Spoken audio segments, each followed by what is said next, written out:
Hello friends, welcome to IT study. आज की video आपके आने वाले किसी भी एग्ज़ाम के लिए काफ़ी महत्वपूर्ण साबित होगी, क्योंकि इसी एक वीडियो में हम लोग पूरे मार्च महीने की सबसे इम्पॉर्टेंट करंट अफेयर्स को कवर करेंगे। तो इस महीने से जितने भी क्वेश्चन आपके एग्ज़ाम में आ सकते हैं उनको हम इसी एक वीडियो के अंदर देखने वाले हैं। तो इस वीडियो से कई सारे क्वेश्चन आपके एग्ज़ाम में देखने को मिलेंगे। आइए शुरू करते हैं। फर्स्ट क्वेश्चन है, अंतर्राष्ट्रीय योग दिवस 2020 का मुख्य कार्यक्रम किस शहर में आयोजित किया जाएगा। अंतर्राष्ट्रीय योग दिवस जो होता है ये हर साल 21 जून को मनाया जाता है और ये भारत की ही देन है।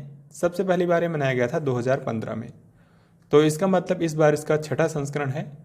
तो इसमें क्या होता है कि हर साल इसमें एक मेन इवेंट होता है और लगभग 45 मिनट का एक योग अभ्यास होता है। यहाँ पर देश के प्रधानमंत्री पहुँचते हैं। तो इसके लिए हर साल एक शहर को चुना जाता है। तो इस बार इसका जो मेन इवेंट होगा ये होगा लद्दाख के लेह में। सो आंसर होगा ऑप्शन ए। देन इसके बाद नेक्स्ट क्वेश्चन देखते हैं, इनमें से किस राज्य में मायिलादुथुरई नाम का एक नया जिला बनाया गया है। मायिलादुथुरई जो है ये नागपट्टिनम से काटकर बनाया गया है।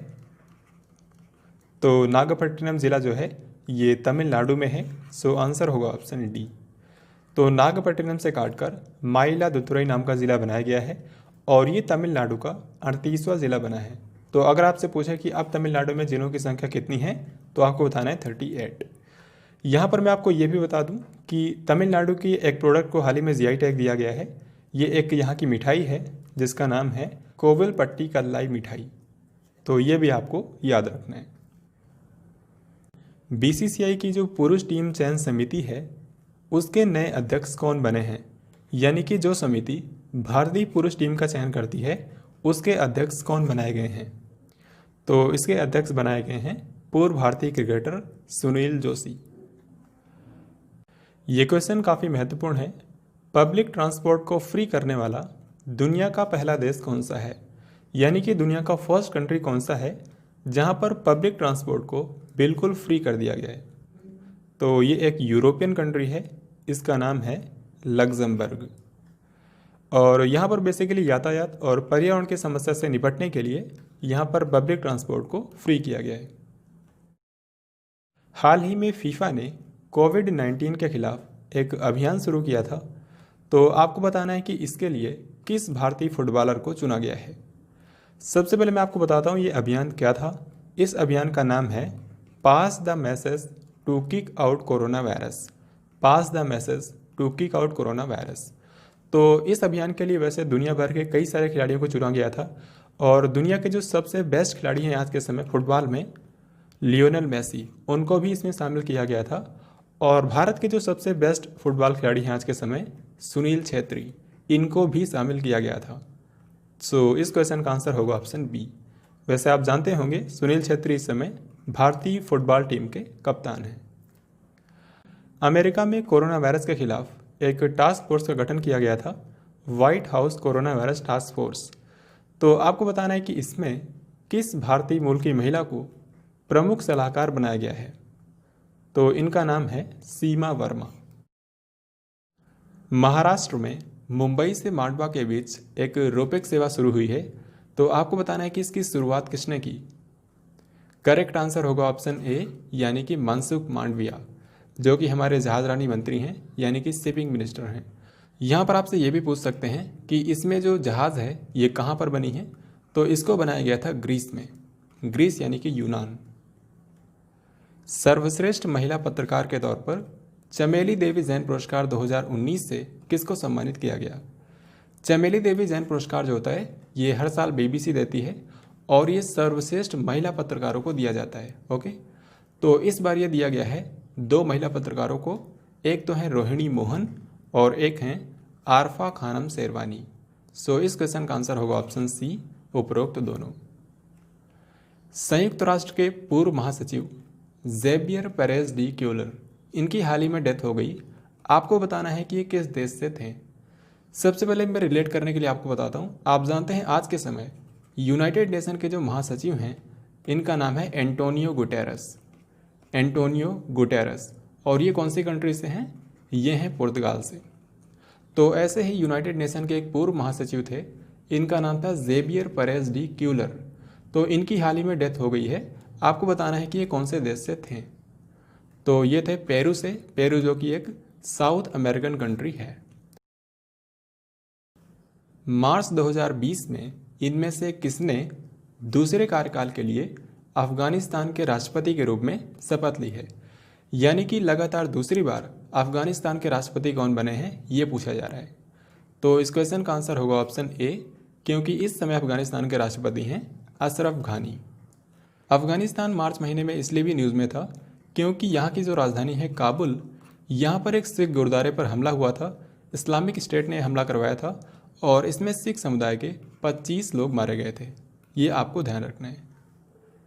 अब यहाँ पर आप देख सकते हैं हाल ही में 3 कंट्रीज़ में नए प्रधानमंत्री बने हैं। बेसिकली इन तीनों में एक चीज़ कॉमन है जिससे आपको याद रखना और भी आसान हो जाएगा। यहाँ पर जो पहले प्रधानमंत्री थे, इनसे पहले उन्होंने इस्तीफा दे दिया था, उसके बाद नए प्रधानमंत्री बने हैं। जैसे कि आप देख सकते हैं मलेशिया, तो मलेशिया के प्रधानमंत्री थे महातिर बिन मोहम्मद, इन्होंने इस्तीफा दे दिया, तो उसके बाद अब बने हैं मोहिउद्दीन यासीन। फिर इसके बाद इराक के नए प्रधानमंत्री बने हैं मुस्तफ़ा अल कादेमी। यूक्रेन जो कि रूस का पड़ोसी देश है, यहाँ के नए प्रधानमंत्री बने हैं डेनिस स्मीगल, क्योंकि इनसे पहले जो थे ओलेक्सी होनचेरुक, इन्होंने इस्तीफा दे दिया था। तो ये तीनों ही आपको ध्यान रखने हैं, दिस इज़ वेरी इंपॉर्टेंट। इनमें से कौन सा ऐसा राज्य है जिसने स्वयं सहायता समूहों के लिए यानी कि सेल्फ हेल्प ग्रुप्स के लिए एक विशेष विभाग बनाया है, और ऐसा करने वाला है देश का पहला राज्य है? तो ये राज्य है ओडिशा। तो ये जो विशेष विभाग बनाया गया है, इसका नाम भी आपसे पूछ सकते हैं। इसका नाम रखा गया है मिशन शक्ति विभाग। तो ओडिशा देश का पहला राज्य है जिसने सेल्फ हेल्प ग्रुप्स के लिए एक विशेष विभाग बनाया है। इनमें से किस केंद्र शासित प्रदेश में स्कूली बच्चों के लिए छात्र स्वास्थ्य कार्ड योजना शुरू की गई है? तो इसमें क्या है कि जो छात्र हैं उनकी नियमित रूप से उनके स्वास्थ्य की जांच की जाएगी। तो छात्र स्वास्थ्य कार्ड योजना शुरू हुई है जम्मू कश्मीर में। जम्मू कश्मीर के जो उपराज्यपाल हैं गिरीश चंद्र मुर्मू, इन्होंने इसको शुरू किया है। बॉर्डर सिक्योरिटी फोर्स यानी कि बीएसएफ के पूर्व महानिदेशक जो थे वीके जौहरी, तो इनको किस राज्य का पुलिस महानिदेशक यानी कि डीजीपी बनाया गया है? तो बीएसएफ के जो इससे पहले महानिदेशक थे वीके जौहरी, इनको अब मध्य प्रदेश का डीजीपी बना दिया गया है। तो अभी बीएसएफ के महानिदेशक कौन हैं? जो हमारे आईटीबीपी के महानिदेशक हैं एसएस देसवाल, इनको बीएसएफ के महानिदेशक का अतिरिक्त प्रभार दिया गया है। तो आगे आने वाले समय में आपको बीएसएफ के नए डायरेक्टर जनरल देखने को मिलेंगे। इनमें से किस खिलाड़ी को world golf hall of fame 2021 में शामिल किया जाएगा? तो ये दुनिया के महान गोल्फ खिलाड़ी हैं, इनका नाम है टाइगर वुड्स। टाइगर वुड्स आपको याद होगा साल 2019 में इनको अमेरिका का सर्वोच्च नागरिक सम्मान दिया गया था, जो कि आप जानते हैं प्रेसिडेंशियल मेडल ऑफ फ्रीडम बोलते हैं, प्रेसिडेंशियल मेडल ऑफ फ्रीडम। तो ये अमेरिका से हैं, ये आपको ध्यान रखना है। यहाँ पर मैं आपसे एक क्वेश्चन पूछता हूँ, आपको नासा की उस गणितज्ञ का नाम बताना है जिनको साल 2015 में प्रेसिडेंशियल मेडल ऑफ फ्रीडम यानी कि अमेरिका का सर्वोच्च नागरिक सम्मान दिया गया था और उनकी इसी साल डेथ हो गई है। क्या आप उनका नाम कमेंट बॉक्स में लिखकर बता सकते हैं? आप जानते हैं देश में कोरोना वायरस से निपटने के लिए पीएम केयर्स फंड बनाया गया है। तो आपको बताना है कि इसमें आर का मतलब क्या है। बेसिकली एग्जामिनर आपसे इसमें से किसी भी लेटर का मतलब पूछ सकता है, तो इसका पूरा फुल फॉर्म आपको पता होना चाहिए। इसका फुल फॉर्म है prime ministers citizen assistance and relief in emergency situations. मैं फिर से आपको बताता हूँ, prime ministers citizen assistance and relief in emergency situations. तो यहाँ पर आर का मतलब क्या है? रिलीफ। सो आंसर होगा ऑप्शन ए। यहाँ पर आपसे सी का मतलब पूछकर आपको कंफ्यूज किया जा सकता है, क्योंकि सी से कई सारे ऑप्शन रेलेवेंट बनाए जा सकते हैं, जैसे कि कोविड-19, कोरोना वायरस, केयर या फिर ऐसे दूसरे ऑप्शंस। तो आपको बिल्कुल केयरफुल रहना है, इसका पूरा फुल फॉर्म आपको ध्यान रखना है। तो इसमें क्या है कि देश के सभी नागरिक योगदान दे सकते हैं। और इसके अलावा साउथ एशियन रीजन में कोविड-19 से निपटने के लिए एक फंड बनाया गया है जिसका नाम है सार्क कोविड-19 इमरजेंसी फंड। और आप जानते हैं इसका प्रस्ताव भारत के प्रधानमंत्री नरेंद्र मोदी जी ने रखा था। यहाँ पर आप देख सकते हैं जो सार्क में टोटल 8 कंट्रीज़ हैं, इन्होंने इतना कंट्रीब्यूट किया है। इसमें भारत ने सबसे ज़्यादा दिया है $10 मिलियन। तो ये आपको ध्यान रखना है। तो चलिए आगे बढ़ते हैं। हाल ही में भारत और फ्रांस की नौसेना के बीच पहली बार एक संयुक्त गश्त का आयोजन किया गया। एक्चुअल में क्या है कि आज तक भारत ने कभी भी अपने पड़ोसी देशों के अलावा किसी भी देश के साथ संयुक्त गश्त नहीं की थी। तो ये पहली बार है जब भारत ने अपने पड़ोसी देशों के अलावा किसी दूसरे कंट्री के साथ संयुक्त गश्त का आयोजन किया है। तो आपको बताना है कि इसका आयोजन कौन से द्वीप पर किया गया। तो इस क्वेश्चन का करेक्ट आंसर होगा ऑप्शन ए, यानी कि रीयूनियन द्वीप, जो कि इंडियन ओशन में है और ये मेडागास्कर के पूर्व में है। जुलाई 2020 में भारत की पहली हाइपरलूप प्रतियोगिता का आयोजन किस संस्थान में किया जाएगा। हाइपरलूप प्रतियोगिता जो है ये तो हर साल होती ही रहती है, लेकिन इस बार फर्स्ट टाइम भारत में इसका आयोजन किया जाएगा। तो कहाँ पर ये होगा? ये होगा IIT मद्रास में, IIT मद्रास। चपचारकूट महोत्सव ये किस राज्य में आयोजित किया गया? चपचारकूट महोत्सव जो है इसको मिजो कम्युनिटी के लोग मनाते हैं। तो इनका एक काफ़ी लोकप्रिय महोत्सव होता है। सो इस क्वेश्चन का आंसर होगा ऑप्शन बी, यानी कि मिजोरम। पोषण अभियान को लागू करने के मामले में इनमें से कौन सा राज्य प्रथम स्थान पर है? आप जानते हैं पोषण अभियान को साल 2017 में शुरू किया गया था देश में कुपोषण की समस्या को खत्म करने के लिए। तो अभी तक पोषण अभियान को लागू करने के मामले में नंबर 1 राज्य रहा है आंध्र प्रदेश। यहाँ के मुख्यमंत्री हैं YS जगन मोहन रेड्डी और यहाँ के राज्यपाल हैं विश्वभूषण हरिचंदन। हमारे जो लोकसभा अध्यक्ष हैं ओम बिरला, इन्होंने हाल ही में गर्भवती महिलाओं के पोषण के लिए कोटा आप जानते हैं राजस्थान में है और ये ओम बिरला का लोकसभा क्षेत्र भी है। तो यहाँ से इन्होंने एक अभियान शुरू किया है गर्भवती महिलाओं के पोषण के लिए। इसका नाम क्या है? तो इस अभियान का नाम है सुपोषित माँ अभियान। सुपोषित माँ अभियान। इनमें से किस उपन्यासकार ने साल 2020 का पेन हेमिंग्वे अवार्ड जीता है? Pen Hemingway award. सो इसका आंसर होगा ऑप्शन ए, यानी कि रुचिका तोमर। तो इन्होंने अपना पहला उपन्यास लिखा है जिसका नाम है a prayer for travellers. A prayer for travellers. और इसी के लिए इनको 2020 का पेन हेमिंग्वे अवार्ड दिया गया है। ये क्वेश्चन भी काफ़ी महत्वपूर्ण है। हॉकी इंडिया द्वारा पहली बार खेलो इंडिया के तहत महिलाओं के अंडर 21 कैटेगरी में हॉकी लीग का आयोजन किया जाएगा। तो आपको बताना है कि इसका आयोजन कौन से शहर में होगा। खेलो इंडिया के तहत महिलाओं के लिए अंडर 21 हॉकी लीग। तो इसके लिए 3 मेजबान शहरों को चुना गया है। बेसिकली क्या है कि ये जो स्पोर्ट होगा ये 3 फेजेस में होगा। तो सबसे पहला चरण जो है ये नई दिल्ली के मेजर ध्यानचंद नेशनल स्टेडियम में होगा। फिर इसका दूसरा चरण होगा बेंगलुरु में। बेंगलुरु में स्पोर्ट्स अथॉरिटी ऑफ इंडिया का जो सेंटर है यहाँ पर इसका दूसरा चरण होगा। और तीसरा और आखिरी चरण होगा भुवनेश्वर के कलिंग स्टेडियम में। सो इस क्वेश्चन का आंसर हो जाएगा ऑप्शन डी, यानी कि उपरोक्त सभी, दिल्ली, बेंगलुरु और भुवनेश्वर। ये क्वेश्चन भी काफ़ी महत्वपूर्ण है।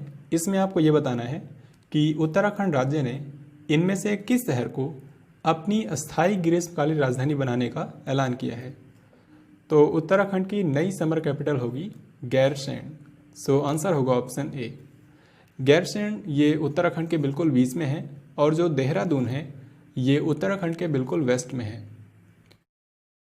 आप जानते हैं भारत में सार्वजनिक क्षेत्र की 10 बैंकों का हाल ही में विलय हो गया है और ये 1 अप्रैल से प्रभावी हो गया है। तो आपको बताना है कि आज के समय भारत में सार्वजनिक क्षेत्र के बैंकों की संख्या कितनी है। तो देखिए गया कि इस विलय से पहले भारत में 18 पब्लिक सेक्टर बैंक्स थे, जिनमें से 8 को आप अलग कर दीजिए। तो इनमें से क्या है कि 10 का विलय हो गया है 4 बैंकों में, यानी कि 10 बैंक मर्ज होकर 4 बैंक बन गए हैं। तो आज के समय भारत में कितने पब्लिक सेक्टर बैंक्स हैं? 8 और 4 यानी कि 12। सो आंसर होगा ऑप्शन सी। तो 1 अप्रैल 2020 से भारत के 10 पब्लिक सेक्टर बैंक्स का विलय हो गया है 4 में। ये 4 बैंक आप देख सकते हैं। सिंडिकेट बैंक का विलय हो गया है कैनरा बैंक में, इलाहाबाद बैंक मर्ज हो गया है इंडियन बैंक में, और ओरिएंटल बैंक ऑफ कॉमर्स और यूनाइटेड बैंक ऑफ इंडिया इनका विलय हो गया है पंजाब नेशनल बैंक में, और आंध्रा बैंक और कॉरपोरेशन बैंक इनका मर्जर हुआ है बैंक ऑफ इंडिया में। तो इन सभी के नाम आपको बिल्कुल ध्यान रखने हैं, क्योंकि आपसे पूछ सकते हैं कि आंध्रा बैंक का विलय कौन से बैंक में हुआ है, और जो आपको चारों ऑप्शन दिए जाएंगे वो यही चारों ऑप्शन होंगे। तो अगर आपको ये बिल्कुल अच्छे से याद होंगे तभी आप इसका राइट आंसर कर पाएंगे। तो यहाँ पर मैंने उन सभी 12 बैंकों को लिख दिया है। यहाँ पर आप देख सकते हैं इसमें सरकार की कितनी हिस्सेदारी है वो भी यहाँ पर परसेंटेज में लिखा गया है। BS6 ईंधन की आपूर्ति शुरू करने वाली भारत की पहली कंपनी कौन सी बन गई है, यानी कि देश की पहली कंपनी कौन सी है जिसने भारत स्टेज 6 ईंधन की आपूर्ति शुरू कर दी है। तो ये भारत की 10 महारथन कंपनियों में से एक है इंडियन ऑयल कॉरपोरेशन लिमिटेड, जो कि भारत की सबसे बड़ी तेल कंपनी है। इसका मुख्यालय है नई दिल्ली में, और इसके जो अभी अध्यक्ष हैं इनका नाम है संजीव सिंह, लेकिन इनके बाद बनेंगे माधव प्रसाद वैद्य, ये भी आपको ध्यान रखना है। हाल ही में महाराष्ट्र की राजधानी मुंबई में एक सम्मेलन हुआ था, 8वां भारत अंतर्राष्ट्रीय फिल्म पर्यटन सम्मेलन 2020। तो आपको बताना है कि इसमें टूरिज्म इम्पैक्ट अवार्ड 2020 किसको दिया गया है। ये जो अवार्ड दिया जाता है ये उनको दिया जाता है जिन्होंने दुनिया भर में पर्यटन के विकास के लिए अपना महत्वपूर्ण योगदान दिया है। तो इस बार ये दिया गया है जोया अख्तर को, क्योंकि इन्होंने फिल्मों के जरिए पर्यटन को बढ़ावा दिया है। सो आंसर होगा ऑप्शन सी। 2021 में जो 108वीं भारतीय विज्ञान कांग्रेस होगी इसकी मेज़बानी कौन सा शहर करेगा। 108वीं भारतीय विज्ञान कांग्रेस, इससे पहले आप जानते हैं इस साल यानी कि 2020 में 107वीं भारतीय विज्ञान कांग्रेस कहाँ पर हुई थी, बेंगलुरु में, कर्नाटक की राजधानी बेंगलुरु में। तो अब इसका 108वां संस्करण होगा महाराष्ट्र के पुणे में।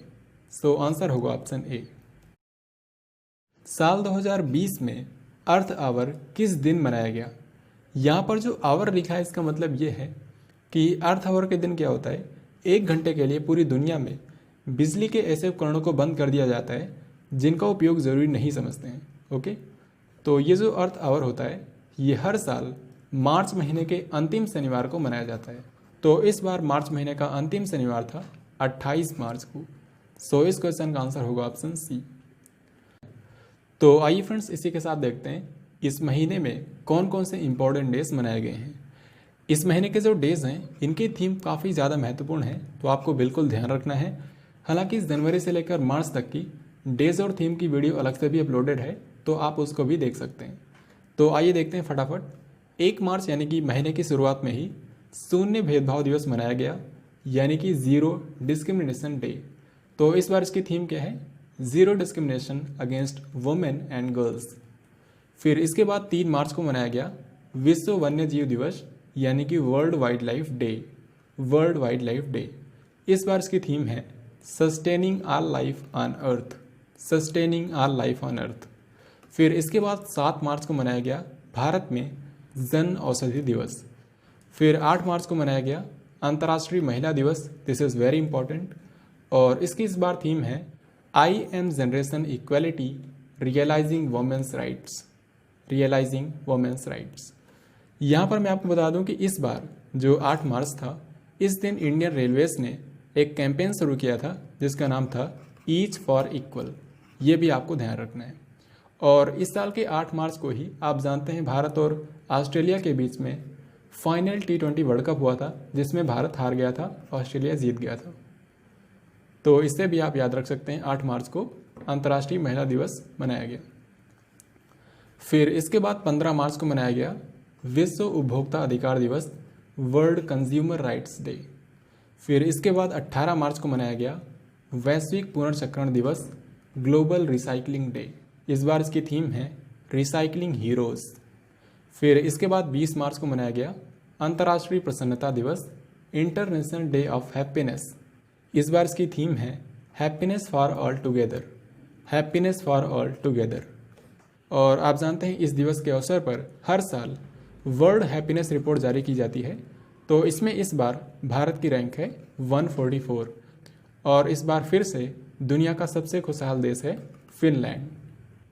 और आप ये भी जानते होंगे कि गौरैया को बचाने के लिए हर साल 20 मार्च को ही विश्व गौरैया दिवस मनाया जाता है, जिसकी पिछली बार भी थीम थी आई लव स्पैरोज और इस बार भी थीम है आई लव स्पैरोज। तो यहाँ पर मैंने आपको बताया 1 से लेकर 20 मार्च के इम्पॉर्टेंट डेज और थीम। तो 21 से लेकर 30 मार्च तक के जो इम्पोर्टेंट डेज हैं उनको मैं आपको आगे इसी वीडियो में कराऊंगा। तो अभी के लिए आप इतने याद रखिए। अब हम आगे बढ़ते हैं। कृत्रिम बुद्धिमत्ता यानी कि आर्टिफिशियल इंटेलिजेंस पर रेस 2020 सम्मेलन किस शहर में आयोजित किया जाएगा? वैसे ये मार्च महीने में ही हो जाना था, लेकिन कोरोना वायरस के चलते अब इसको अक्टूबर में शिफ्ट कर दिया गया है। तो रेस 2020 सम्मेलन जो है ये भारत में आर्टिफिशियल इंटेलिजेंस पर पहला सम्मेलन होगा और इसका आयोजन किया जाएगा राजधानी नई दिल्ली में। सो आंसर होगा ऑप्शन बी। इसमें आपको रेस का फुल फॉर्म भी याद रखना है। रेस का फुल फॉर्म है responsible AI for social empowerment. Responsible AI for social empowerment. तो चलिए आगे बढ़ते हैं। 7वां विश्व शहर शिखर सम्मेलन किस देश में आयोजित किया जाएगा? 7th world city summit. तो ये जो वर्ल्ड सिटी समिट होता है ये हर 2 साल में एक बार होता है। साल 2018 में आखिरी बार हुआ था, तो अब ये 2020 में होना था, लेकिन कोरोना वायरस के चलते इसको 2021 में भेज दिया गया है। तो इसका जो मेज़बान है ये है सिंगापुर। आप जानते हैं इस साल जो समर ओलंपिक्स होने वाला था जापान की राजधानी टोक्यो में, अब ये 2021 में होगा कोरोना वायरस के कारण। तो आपको बताना है कि इसके लिए नई डेट क्या निर्धारित की गई है। तो इसका आंसर ऑप्शन ए और बी तो बिल्कुल नहीं होगा, क्योंकि ये 2021 में होगा, राइट।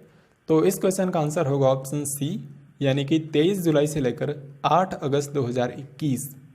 और जो दिव्यांग खिलाड़ियों के लिए पैरा ओलंपिक्स होगा उसकी डेट है 24 अगस्त से लेकर 5 सितंबर 2021।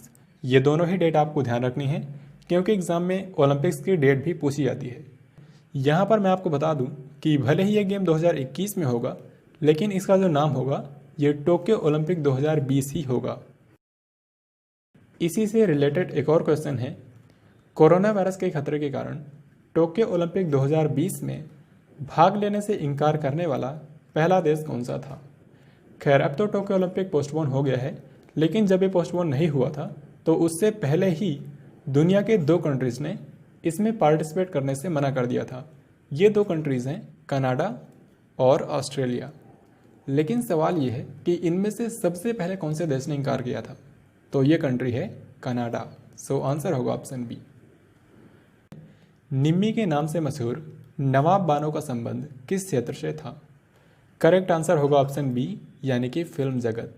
तो ये 50 और 60 के दशक की भारत की फेमस एक्ट्रेस थी और इनको निम्मी नाम दिया था राज कपूर ने। तो इन्होंने कई सारी फिल्मों में काम किया है, जैसे कि आन, बरसात एक्सेट्रा। इनके अलावा मार्च महीने में एक एक्टर की भी डेथ हुई थी, इनका नाम है इम्तियाज़ खान। तो दोनों आपको ध्यान रखना है। इनमें से किस भारतीय अंपायर को आईसीसी डेवलपमेंट अंपायरों के अंतर्राष्ट्रीय पैनल में शामिल किया गया है? आईसीसी डेवलपमेंट अंपायरों के अंतर्राष्ट्रीय पैनल में 2 भारतीयों को शामिल किया गया है, वृंदा राठी और जननी नारायणन। सो आंसर होगा ऑप्शन सी, ए और बी दोनों। आप जानते हैं देश में पहली बार खेलो इंडिया के तहत यूनिवर्सिटी गेम्स का आयोजन किया गया। तो आपको बताना है कि इसमें पदक तालिका में कौन सी यूनिवर्सिटी शीर्ष स्थान पर रही है। तो इसका राइट आंसर होगा ऑप्शन बी, यानी कि पंजाब यूनिवर्सिटी चंडीगढ़। पंजाब यूनिवर्सिटी चंडीगढ़, इसने सबसे ज़्यादा मेडल जीते हैं, टोटल 46, जिनमें से 17 हैं गोल्ड मेडल, 19 हैं सिल्वर और 10 हैं ब्रॉन्ज। ओके, तो ये आपको ध्यान रखना है। दूसरे नंबर पर है सावित्रीबाई फुले यूनिवर्सिटी पुणे और तीसरे नंबर पर है पंजाबी यूनिवर्सिटी पटियाला। यहाँ पर आप देख भी सकते हैं, इसका आयोजन किया गया था ओडिशा में। ओडिशा के 2 शहरों में इसका आयोजन किया गया, भुवनेश्वर और कटक। भुवनेश्वर में इसके ज़्यादातर इवेंट्स हुए थे, लेकिन कुछ इवेंट्स इसके कटक शहर में भी हुए थे। तो इसमें फर्स्ट नंबर पर है पंजाब यूनिवर्सिटी। भारत में जब भी इलेक्शंस होते हैं तो उस दौरान जो ना मिटने वाली स्याही यूज़ की जाती है, इसको किस शहर में बनाया जाता है? ये भारत के एक ही शहर में बनती है, जो कि है मैसूर, कर्नाटक। तो कर्नाटक के मैसूर शहर में इनएडिबल इंक बनाई जाती है और इसका उपयोग भारत का सिर्फ निर्वाचन आयोग करता है। भारतीय डाक द्वारा देश की पहली डिजिटल पार्सल लाकर सेवा कहाँ पर शुरू की गई है? राइट आंसर होगा ऑप्शन सी यानी कि कोलकाता। तो ये जो डिजिटल पार्सल लाकर सेवा है ये उन लोगों के लिए है जिनके घर पर कोई भी पार्सल रिसीव करने के लिए नहीं होता है। तो ऐसे लोग ऑफिस के बाद पोस्ट ऑफिस में अपने लॉकर से कभी भी पार्सल को रिसीव कर सकते हैं। तो इसको अभी कोलकाता के 2 डाकघरों में शुरू किया गया है। तो आपको बिल्कुल ध्यान रखना है कि भारतीय डाक ने देश की पहली डिजिटल पार्सल लाकर सेवा कोलकाता में शुरू की है। अर्जुन पुरस्कार से सम्मानित प्रदीप कुमार बनर्जी का हाल ही में निधन हो गया। आपको बताना है कि किस खेल से जुड़े थे।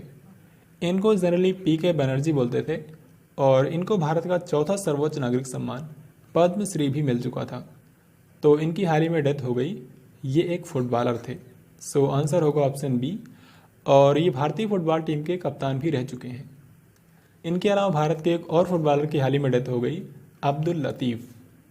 देन इसके अलावा भारत के पूर्व एथलेटिक्स कोच जोगिंदर सिंह सैनी, इनकी भी हाल ही में डेथ हो गई। इनको द्रोणाचार्य पुरस्कार भी मिला हुआ था। फिर इसके अलावा भारत के पूर्व हॉकी खिलाड़ी बलविंदर सिंह खुल्लर की भी हाल ही में डेथ हो गई। इनको भी अर्जुन पुरस्कार और पद्मश्री से सम्मानित किया गया था। मार्च महीने में GST परिषद की 39वीं बैठक हुई थी। तो आपको बताना है कि इस बैठक में मोबाइल फ़ोन पर GST दर को 12% से बढ़ाकर कितना % कर दिया गया है? तो मोबाइल फ़ोन पर अभी तक GST लगता था 12%, लेकिन अब इसको बढ़ाकर कर दिया गया है 18%। सो आंसर होगा option C. Yes Bank. Yes Bank के नए MD और CEO के रूप में किसको नियुक्त किया गया है? तो यस बैंक के नए MD और CEO बने हैं Prashant Kumar. Very very important. Yes Bank का मुख्यालय है मुंबई में और इसकी स्थापना हुई थी साल 2004 में। इनमें से किसने फिक्शन श्रेणी में द हिंदू प्राइज़ 2019 जीता है? आंसर जानने से पहले आपको बता दूं, ये जो द हिंदू प्राइज़ होता है ये लिटरेचर यानी कि साहित्य के क्षेत्र में दिया जाता है। तो सबसे पहले विनर्स के नाम देखते हैं। तो ये जो द हिंदू लिटरेरी प्राइज़ होता है ये सिर्फ 2 कैटेगरी में दिया जाता है, फिक्सन और नॉन फिक्सन। और इसमें भी आपको सिर्फ विनर्स के नाम याद रखने हैं। इनकी बुक आपको ध्यान नहीं रखनी है कि किस बुक के लिए इनको दिया गया है।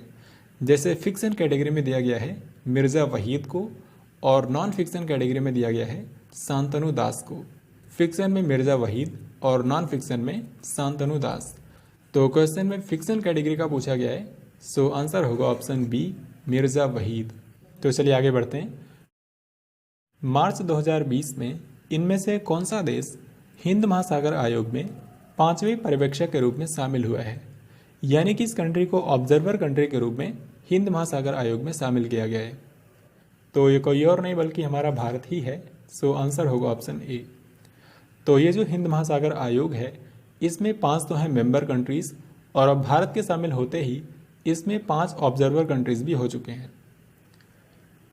इस साल की जो इंडियन सुपर लीग हुई है 2019-20, इसका फाइनल मुकाबला कौन सी टीम ने जीता है? तो इंडियन सुपर लीग 2019-20 को जीत लिया है ATK फुटबॉल क्लब ने। ये कोलकाता का एक फुटबॉल क्लब है और इसने फाइनल में हराया था चेन्नई फुटबॉल क्लब को। सेबी यानी कि securities exchange board of India. तो हाल ही में सेबी ने निवेशकों की समस्या को दूर करने के लिए यानी कि इन्वेस्टर्स की प्रॉब्लम को ओवरकम करने के लिए कौन सी ऐप लॉन्च की है? तो इस एप्लीकेशन का नाम है स्कोर्स, SCORES। इसमें S का मतलब है सेबी, CO का मतलब है कंप्लेंट्स, RE का मतलब है रिड्रेस और S का मतलब है सिस्टम। तो इसका पूरा नाम हो गया SEBI complaints redress system. SEBI जो है इसका हेडक्वार्टर है मुंबई में और इसके अध्यक्ष हैं अजय त्यागी। सेबी को आपको सिडबी से कंफ्यूज नहीं करना है। सिडबी का हेडक्वार्टर है लखनऊ में और इसके अध्यक्ष हैं मोहम्मद मुस्तफ़ा। हमारा जो श्रम मंत्रालय है जिसके मंत्री हैं संतोष कुमार गंगवार। तो हाल ही में श्रम मंत्रालय ने NCR क्षेत्र में डीजल की डोर स्टेप डिलीवरी के लिए कौन सी ऐप लॉन्च की है? This is very important question. तो इसको लॉन्च किया हमारे श्रम मंत्रालय ने। इस ऐप का नाम है हमसफ़र ऐप को लॉन्च किया गया है NCR क्षेत्र में डीजल की डोर स्टेप डिलीवरी के लिए। वैसे अभी इसको NCR के कुछ ही शहरों में शुरू किया गया है धीरे धीरे इसको एनसीआर के सभी शहरों में शुरू किया जाएगा। दिव्यांगों को सशक्त बनाने के लिए नवाचार सुगम्य भारत अभियान यानी कि innovate for accessible India campaign, ये आपको इंग्लिश में भी ध्यान रखना है क्योंकि कई बार इंग्लिश में ही हिंदी में ऐसे कन्वर्ट करके दे सकते हैं। Innovate for accessible India campaign, तो इसको शुरू किया है नेस्कॉम फाउंडेशन और माइक्रोसॉफ्ट इंडिया ने मिलकर। सो आंसर होगा ऑप्शन सी। देन इसके बाद ये रहा नेक्स्ट क्वेश्चन। आप जानते हैं जो मनोहर पर्रिकर थे, ये भारत के पूर्व रक्षा मंत्री थे, साथ ही साथ ये 4 बार गोवा के मुख्यमंत्री भी रह चुके थे। तो 2019 में इनकी डेथ हो गई थी। तो अभी अभी इनके जीवन पर एक बायोग्राफी लिखी गई है, इनकी जीवनी लिखी गई है जिसका नाम है एन एक्स्ट्रा ऑर्डिनरी लाइफ। तो आपको बताना है कि इस पुस्तक को किसने लिखा है।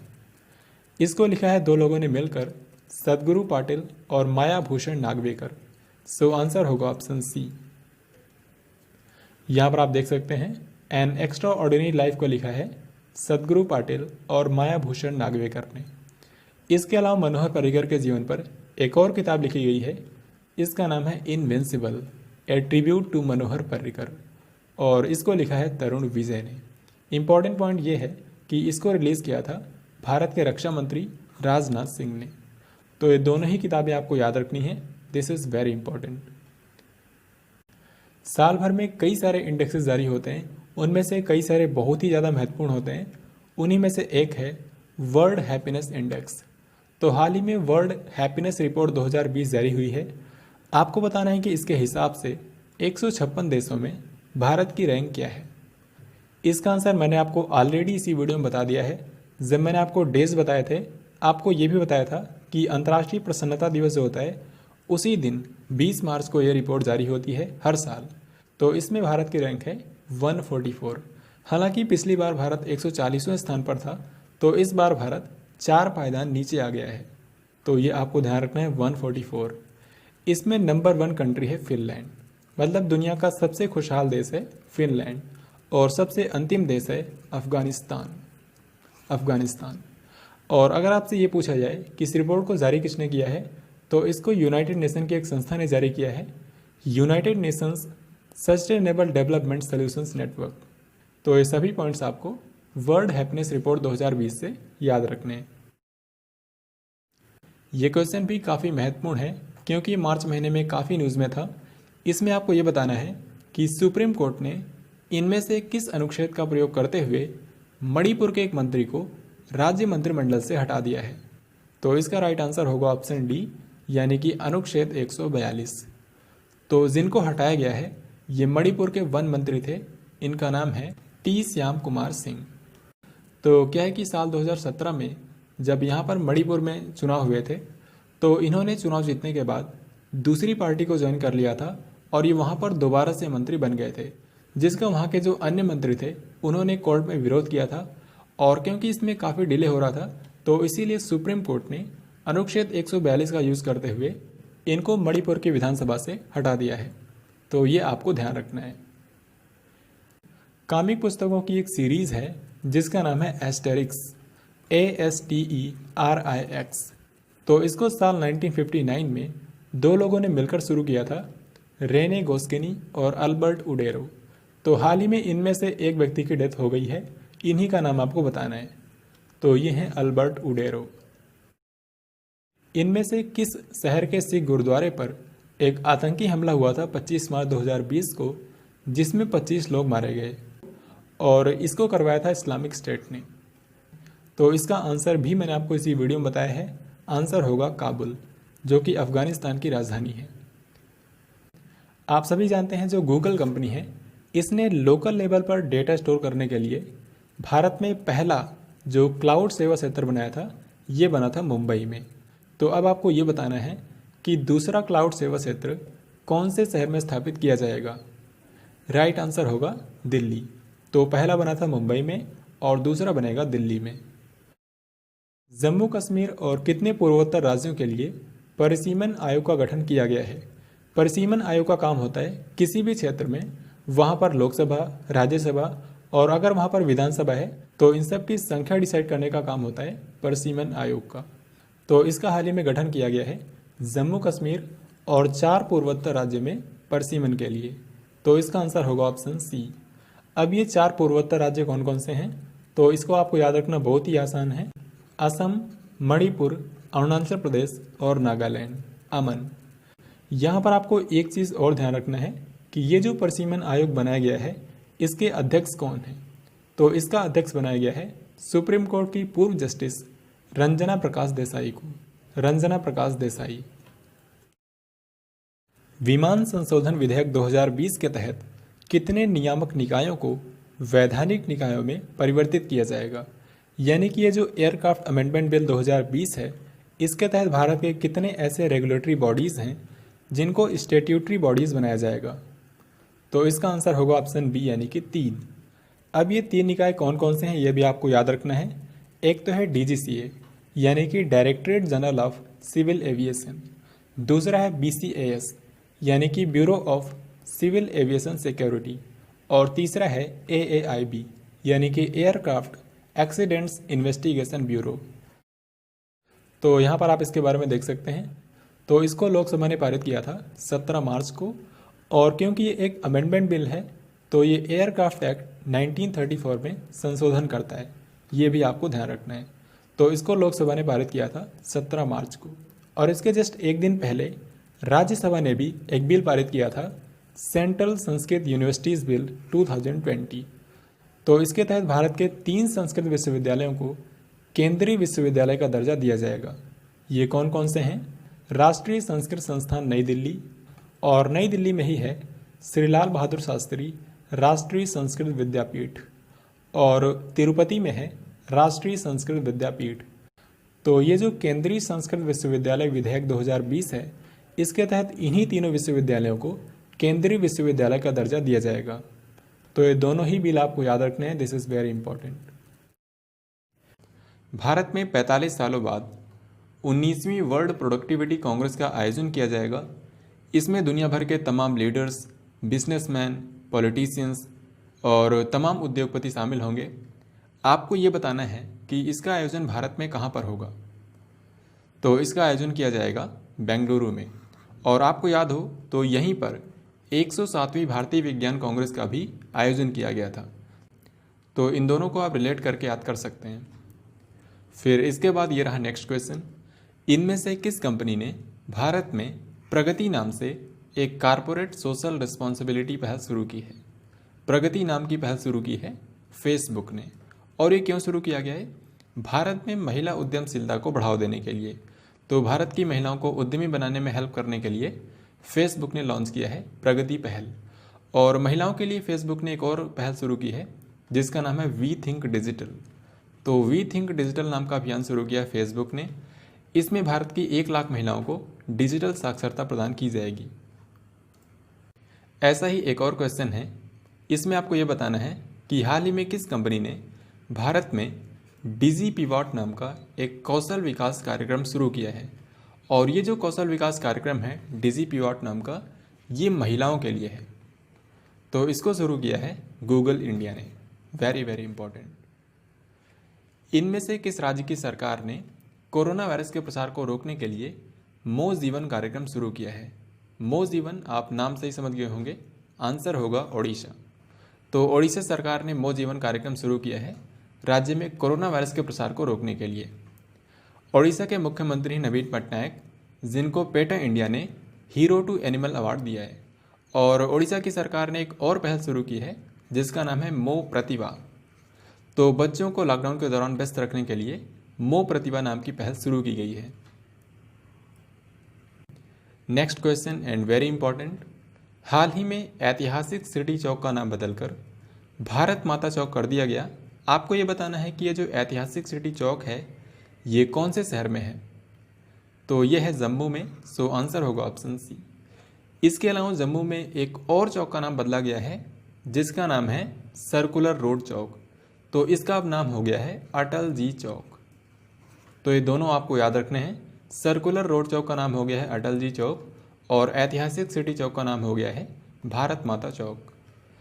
जम्मू कश्मीर के जो उपराज्यपाल हैं इनका नाम है गिरीश चंद्र मुर्मू। ये क्वेश्चन काफ़ी इंपॉर्टेंट है। इसमें आपको ये बताना है, आप सभी जानते होंगे कि 2023 में जो अंतर्राष्ट्रीय ओलंपिक समिति की बैठक होगी ये भारत में होगी, लेकिन आपको बताना है कि कौन से शहर में इसका आयोजन किया जाएगा। तो इसका राइट आंसर होगा ऑप्शन बी, यानी कि मुंबई। तो इंटरनेशनल ओलंपिक कमेटी की 2023 में जो बैठक होगी ये भारत के मुंबई में होगी। इसमें जो आगामी ओलंपिक खेल हैं उनके लिए होस्ट कंट्री का चुनाव किया जाएगा और भारत इसमें यह भी कोशिश करेगा कि 2030 का जो विंटर ओलंपिक्स है उसकी मेज़बानी भारत को मिल जाए।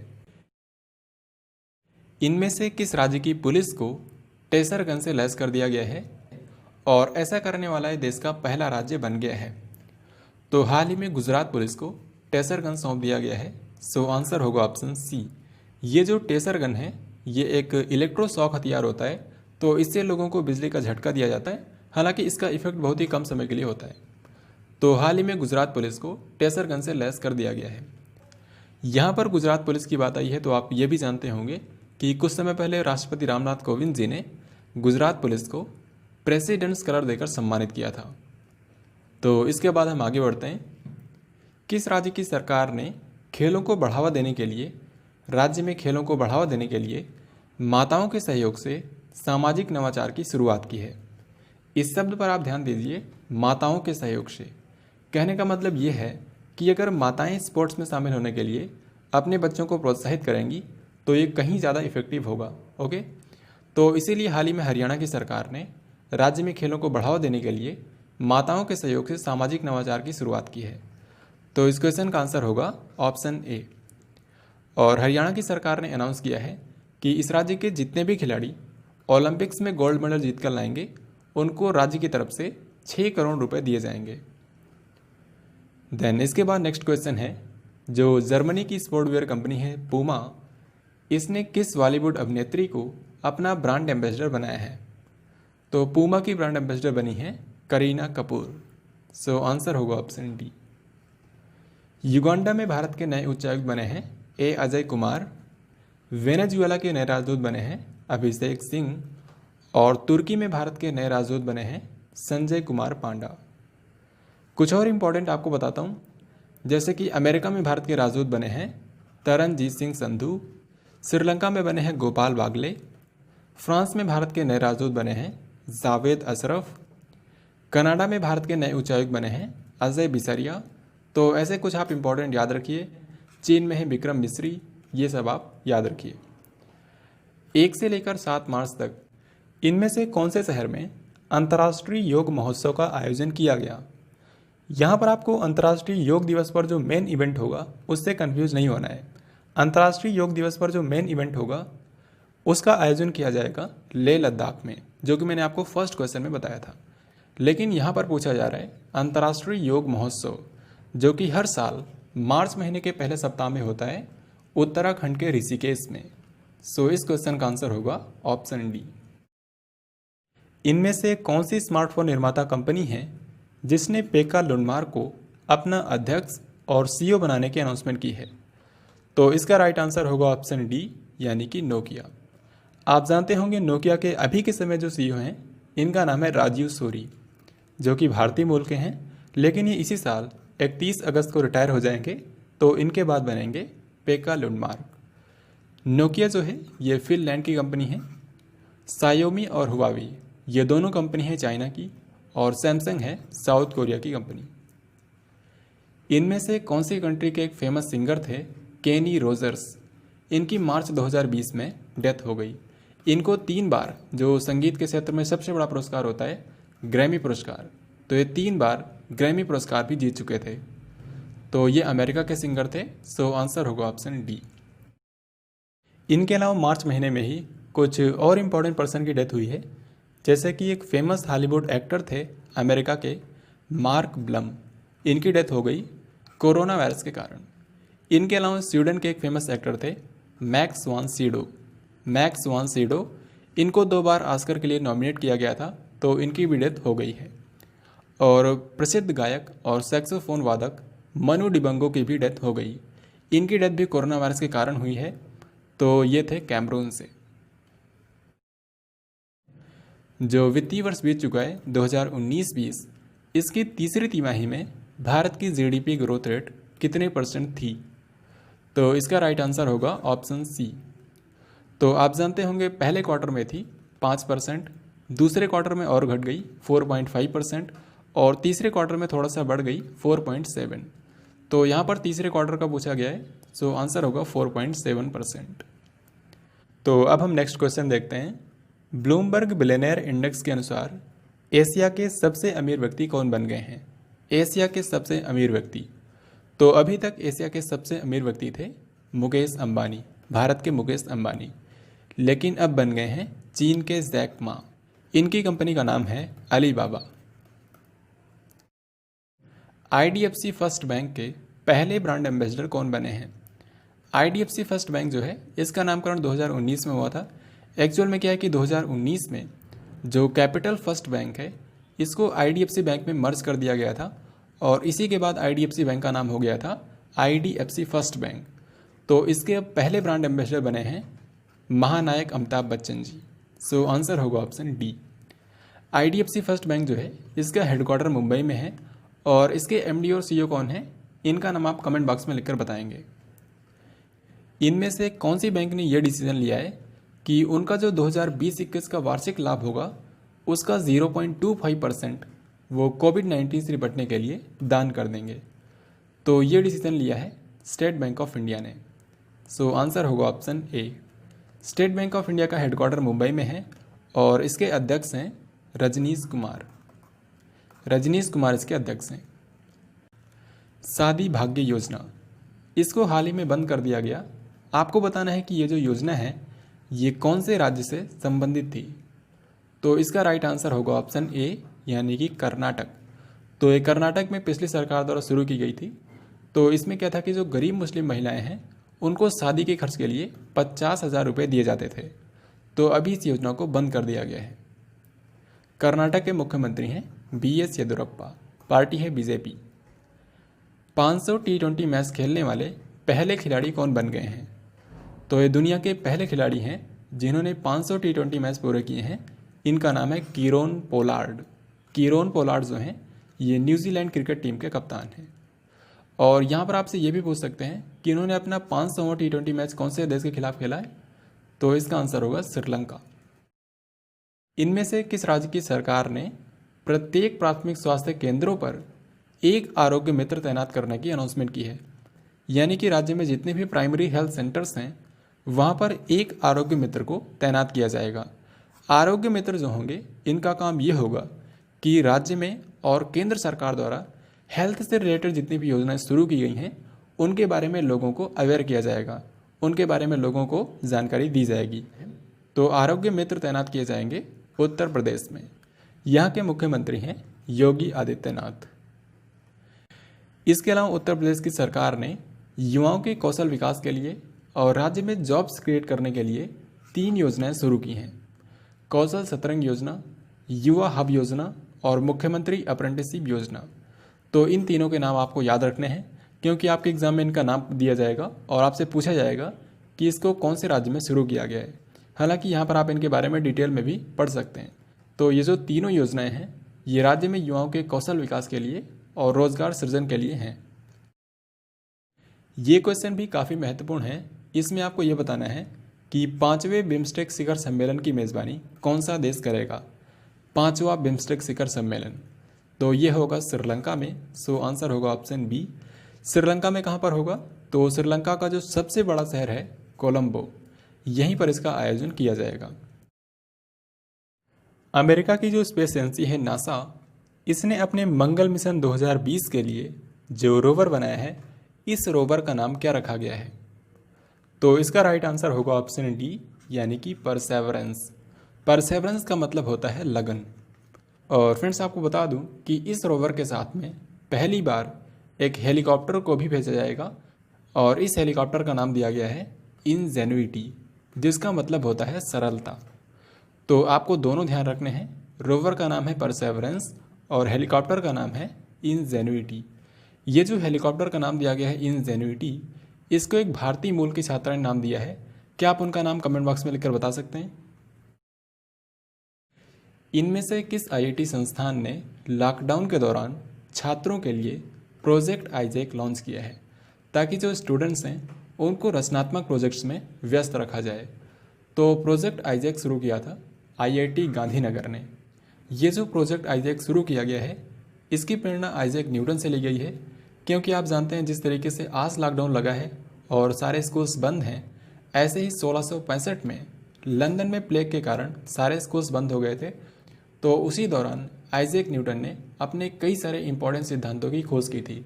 तो इसी चीज़ से प्रेरित होकर आईआईटी गांधीनगर ने लॉन्च किया है प्रोजेक्ट आइजैक। इसके अलावा लॉकडाउन के दौरान और भी कई सारी चीज़ें शुरू हुई हैं ताकि लोग सही कामों में व्यस्त रहें। तो नेशनल बुक ट्रस्ट ने 2 पहल शुरू की थी। एक तो है stay home India with books, जिसमें एनबीटी की वेबसाइट पर 100 से ज़्यादा पुस्तकें फ्री में उपलब्ध कराई गई हैं। इसके अलावा कोरोना वायरस के बारे में लोगों को जानकारी देने के लिए कोरोना स्टडीज़ नाम की एक पुस्तक श्रृंखला शुरू की थी।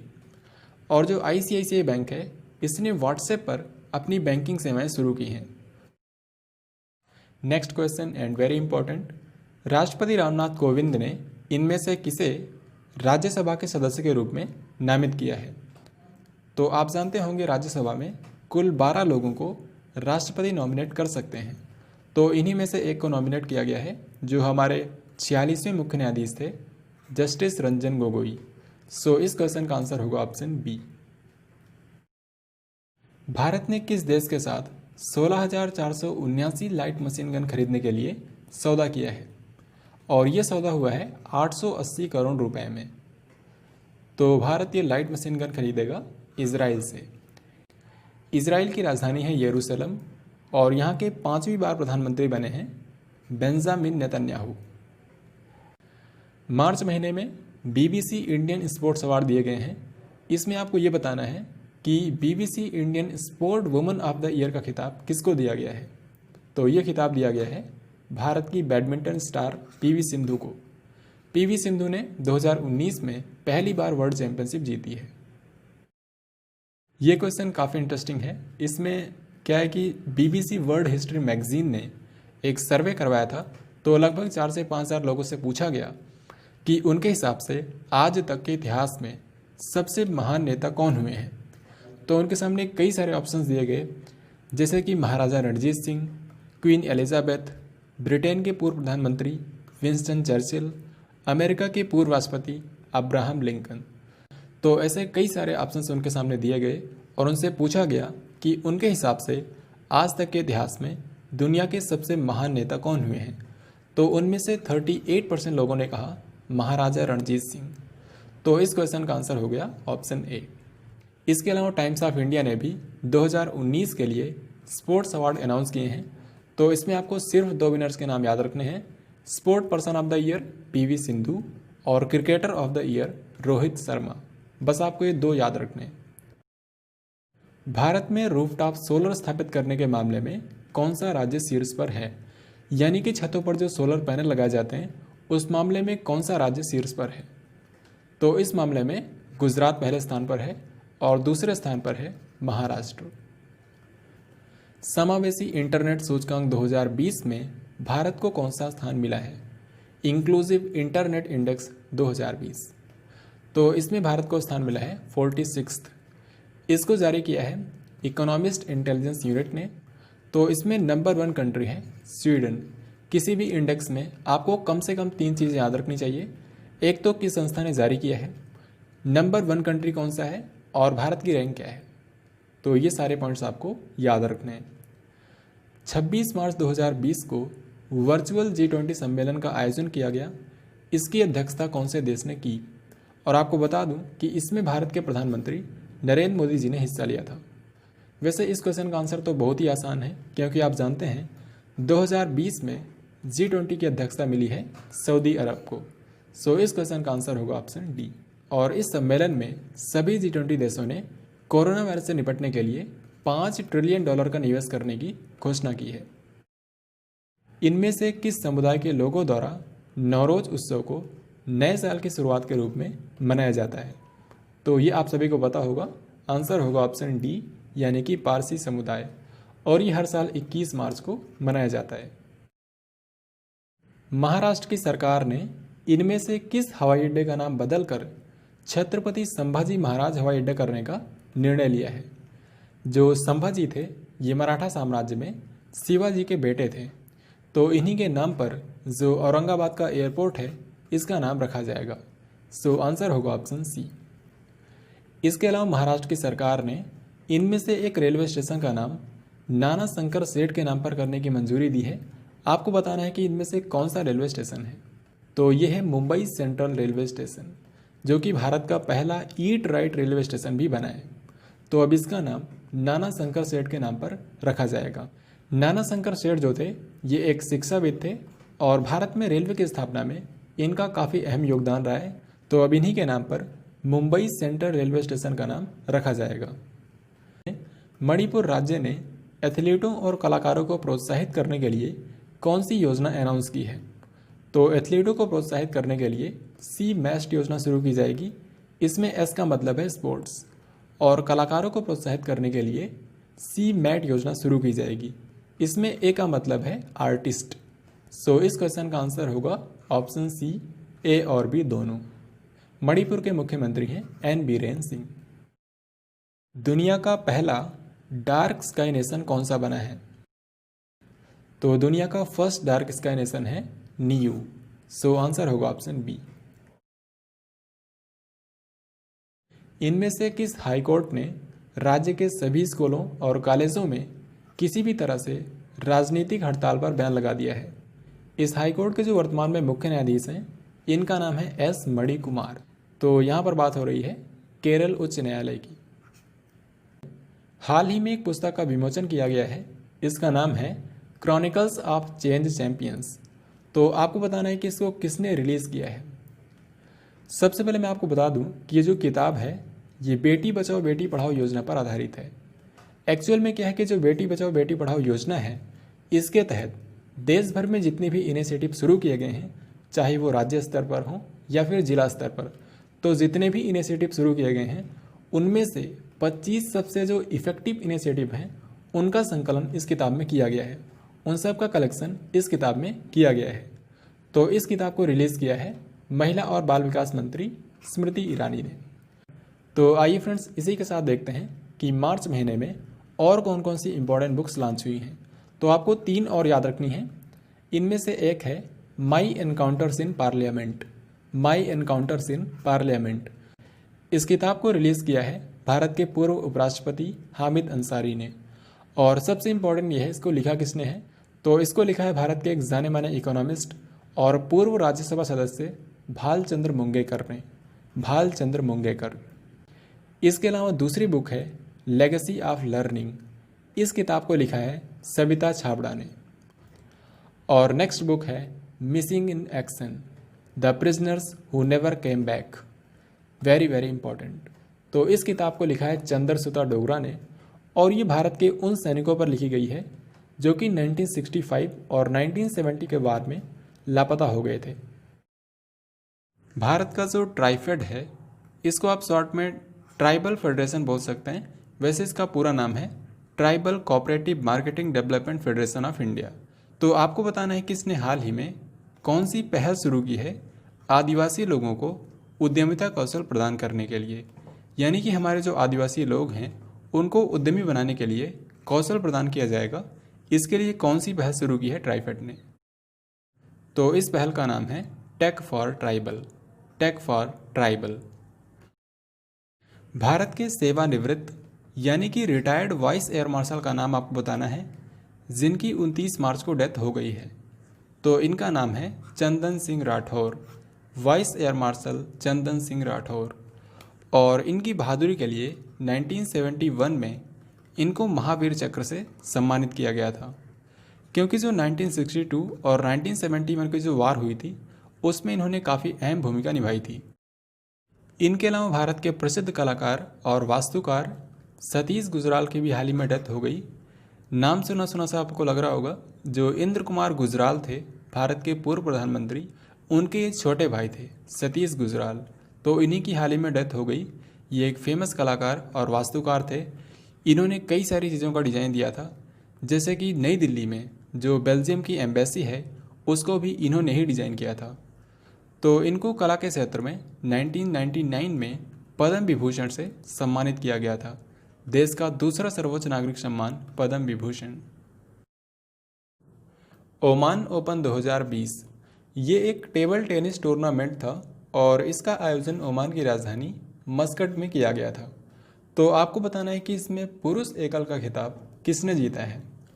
तो इसमें पुरुष एकल का खिताब जीता है भारत के शरथ कमल ने। सो आंसर होगा option D. Reliance industries limited जिसके मालिक हैं मुकेश अंबानी। तो रिलायंस इंडस्ट्रीज ने इनमें से कौन से शहर में भारत का पहला कोविड-19 समर्पित अस्पताल शुरू किया था। तो इसका आंसर आप सभी जानते होंगे, इसको वहीं पर शुरू किया गया है जहां पर इसका हेडक्वार्टर है, यानी कि मुंबई में। 23 मार्च 2020 को मध्य प्रदेश के नए मुख्यमंत्री के रूप में किसने शपथ ली है। आप जानते हैं मध्य प्रदेश के मुख्यमंत्री थे कमलनाथ, जिनकी पार्टी थी कांग्रेस, लेकिन इनकी सरकार गिर गई।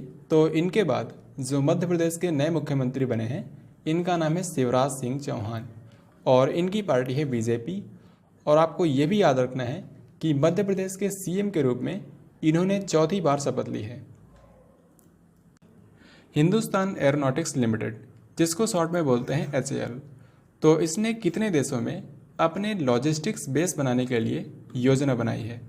ये जो लॉजिस्टिक्स बेस होंगे इससे दूसरे कंट्रीज़ को जो हमारे सैन्य हेलीकॉप्टर हैं और जो हमारा तेजस विमान है इनको खरीदने के लिए दूसरे कंट्रीज़ को आकर्षित किया जाएगा। तो ऐसे टोटल 4 कंट्रीज़ में लॉजिस्टिक्स बेस बनाने की योजना बनाई है HAL ने। सो आंसर होगा ऑप्शन बी। अब ये 4 कंट्रीज़ कौन कौन से हैं। एक तो है श्रीलंका, दूसरा है मलेशिया, इंडोनेशिया और वियतनाम। श्रीलंका, मलेशिया, इंडोनेशिया और वियतनाम। 18 मार्च को रक्षा अधिग्रहण परिषद ने यानी कि डिफेंस एक्विजिशन काउंसिल ने कितने स्वदेशी तेजस लड़ाकू विमान की खरीद को मंजूरी दी है। इससे मेक इन इंडिया को बढ़ावा मिलेगा क्योंकि ये जो तेजस एयरक्राफ्ट है इसको पूरी तरीके से भारत में ही डिज़ाइन किया गया है और भारत में ही इसका निर्माण किया गया है। जो अभी मैंने आपको बताया था HAL हिंदुस्तान एरोनॉटिक्स लिमिटेड, यही कंपनी भारत में तेजस एयरक्राफ्ट को बनाती है। तो हाल ही में डिफेंस एक्विजिशन काउंसिल ने टोटल 83 एयरक्राफ्ट खरीदने के लिए मंजूरी दे दी है। ये क्वेश्चन काफ़ी महत्वपूर्ण है और किसी न किसी एग्जाम में डेफिनेटली पूछा जाएगा।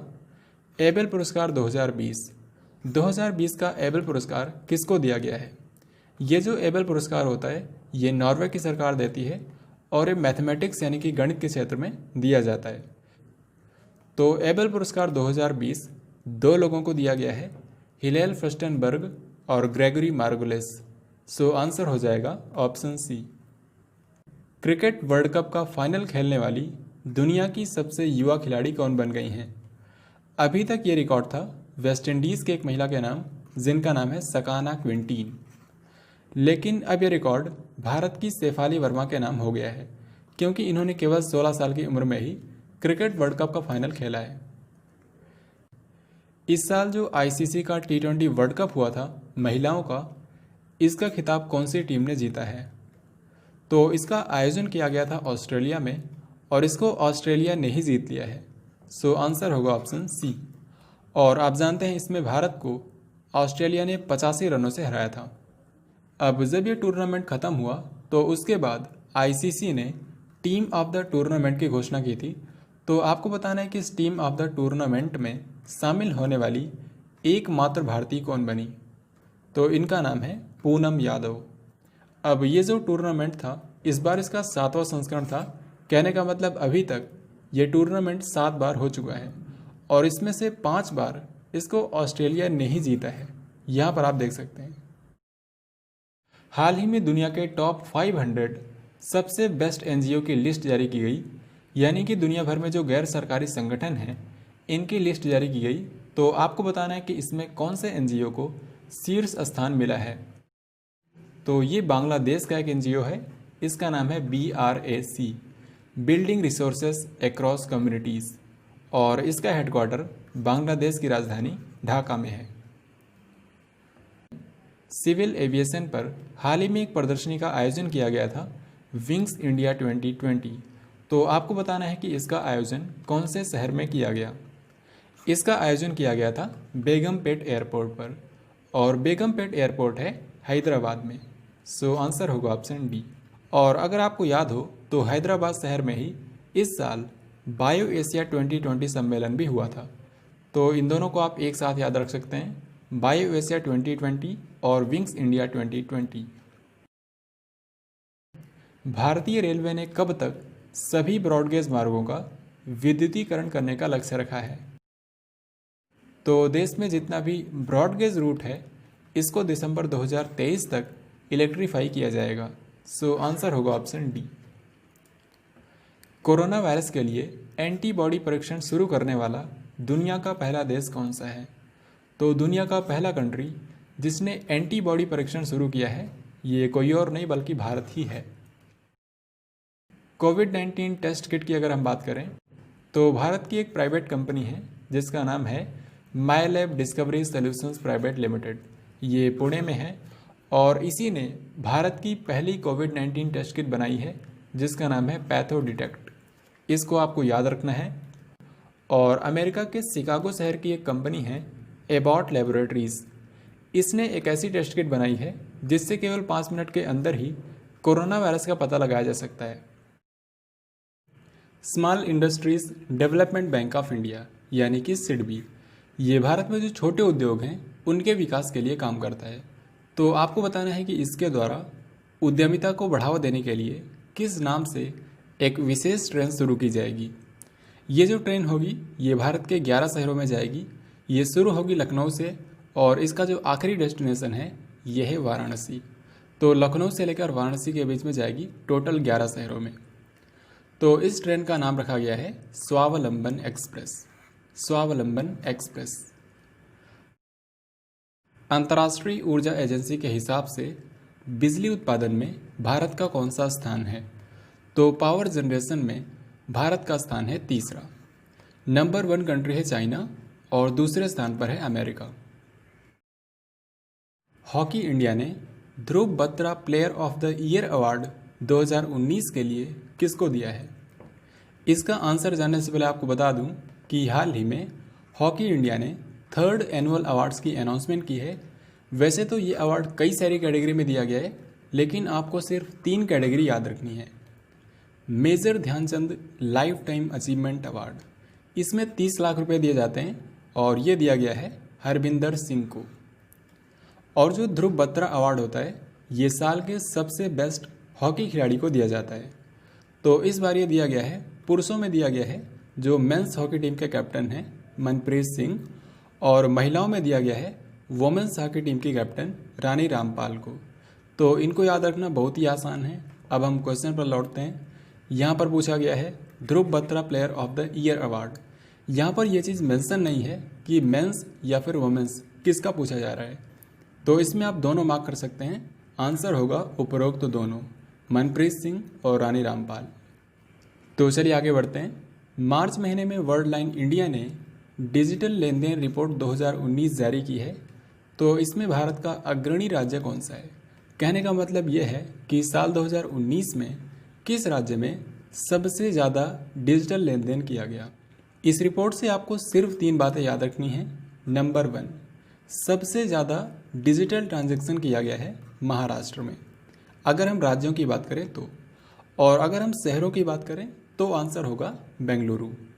और तीसरी चीज़ आपको ये याद रखनी है कि अगर आपसे ये पूछा जाता है कि डिजिटल लेन देन के लिए किस माध्यम का सबसे ज़्यादा इस्तेमाल किया गया, तो आपको बताना है यूपीआई यानी कि यूनिफाइड पेमेंट इंटरफेस।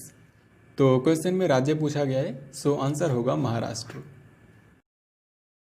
इनमें से किस संस्था ने एक डिवाइस बनाया है जिसका नाम है रेडर एक्स, और ये जो डिवाइस है इससे हम विस्फोटक का पता लगा सकते हैं।